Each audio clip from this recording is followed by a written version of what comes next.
Hey all, welcome to Slay the Spire. Today we're playing the Ascension 16 with the Defect. This is another run where I started recording only on the 3rd floor, so I'll give you a quick overview of the deck I have so far. So I have 1 Streamline, 3 Claws, a Hologram, 2 Beam Cells, 2 Glaciers, 1 Go for the Ice, a Charged Battery, Cool-Headed, Sweeping Beam, Core Surge, and Reboot, as well as the basic Strikes and Defense. For relics, I have Mummified Hand, which makes another card cost 0 when a power card is played, but we don't have any powers in the deck yet. The boss relics were Ori to get some cards, and Sozu to gain some energy. I also picked up an early Kunai, which gives extra dex for each 3 attacks played. This is the main reason why I have so many 0-cost cards. I was trying to go for a 0-cost card deck. I was actually trying to be very careful, so I definitely didn't maximize elites. I was actually going to avoid all of them, but one path had an early shop, and I felt I still needed more cards. So here I make a foolish purchase, and I'm reloading the shop since I thought I could afford both the Smooth Stone, which gives us 1 dex to start off with, as well as the Data Disc, which gives us 1 focus. Now, Data Disc is definitely more important to me since we have a bunch of Frost Orbs. I should also say that I have been looking to pick up powers ever since I got the Mummified Hand on the 2nd floor, but I have been relatively unlucky. And once I got to the 3rd floor, I noticed that the boss is the Awakened one, so I did not specifically seek out powers too much. If it wasn't the Awakened one and we had a Storm and Creative AI, this deck could have taken off, but that's a big if. So the Darkling fight was a bit difficult. At the beginning my claws weren't yet powerful enough to kill them, so it took quite a while. After they kept respawning, I decided to actually split up the damage and finally was able to kill them. I got another Cool-Headed out of that fight.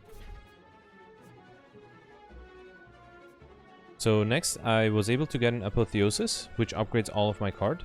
It wasn't super necessary since at this point I was able to manually upgrade a lot of cards myself already, but it's still a nice card to have. At the next shop, I finally got a useful power card, Static Discharge. This card channels a Lightning Orb whenever I take damage, 2 orbs upon upgrade. It ended up being very useful. So I did take on 1 elite, the Nemesis. Here the Frost Orbs helped out a lot, once I was able to get them into play. Also note that we got really lucky, so the Nemesis usually plays either a 7x3 attack in high Ascensions, or he plays a big 45 damage attack. Or he doesn't do anything and put burns into your deck. Now, luckily, he never played the 45 damage attack in this fight, which would have been rough. Instead, we got the multi-hits, the 7x3 attacks, which is much easier to defend against, especially if you have as many Frost Orbs as I had.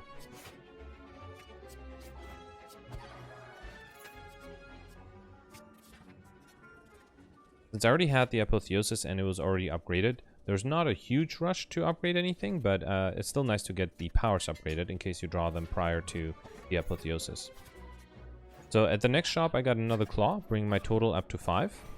Here I will mention that again I did not go for the heart. I actually thought I would die anytime soon, so I definitely didn't think of myself as being in a position to attempt the heart at this point. I also suspect that my deck would probably not have handled it very well. I want to point out that in the 1st floor, I received the Emotion Chip Relic, which is a very powerful relic. It reads that whenever I receive unlocked attack damage, all of my orb's passive ability is triggered. So that, together with the Static Discharge, really incentivizes me to take damage. So I did get the Ornamental Fan, which is great for this type of deck. So for every 3 attacks I play, I would get 4 block in addition to the 1 dex from Kunai. That extra dex especially makes a big difference, as you can see in a fight like this one.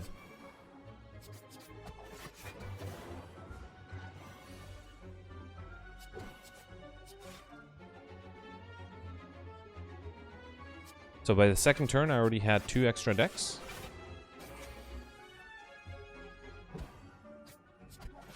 There's a 3rd one.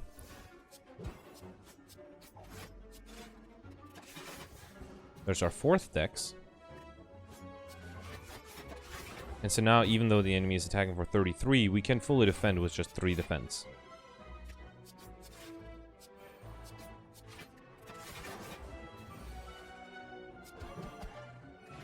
And I did get another Static Discharge right after the Maw. So before the final boss, I decided to rest to play it safe. I focused on the minions first, and I also got the Static Discharge out, even though that gave the boss extra strength. I thought I would take a lot of damage this fight, so getting extra lightning orbs out of that damage didn't seem like a bad idea, and it wasn't, I think. I didn't use the second static discharge just yet, since I was already worried with the amount of strength the boss had. Defending was a challenge, and I was taking damage almost every turn, but that also was triggering the static discharge and the emotion chip.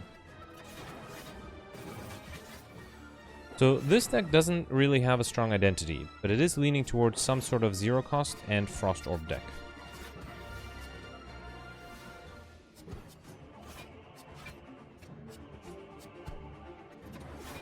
So thanks to our frost orbs, I didn't lose too much HP yet, and I was able to get 4 decks already at this point. The claws were also relatively powerful, and I got the first phase of the boss fairly quickly. After that point, I played my other static discharge, since now the enemy is not getting more strength every time I play a power. And so now every time I got attack damage, I would channel 4 lightning orbs. So that, together with my claws, which at the end were dealing 29 damage, got him down.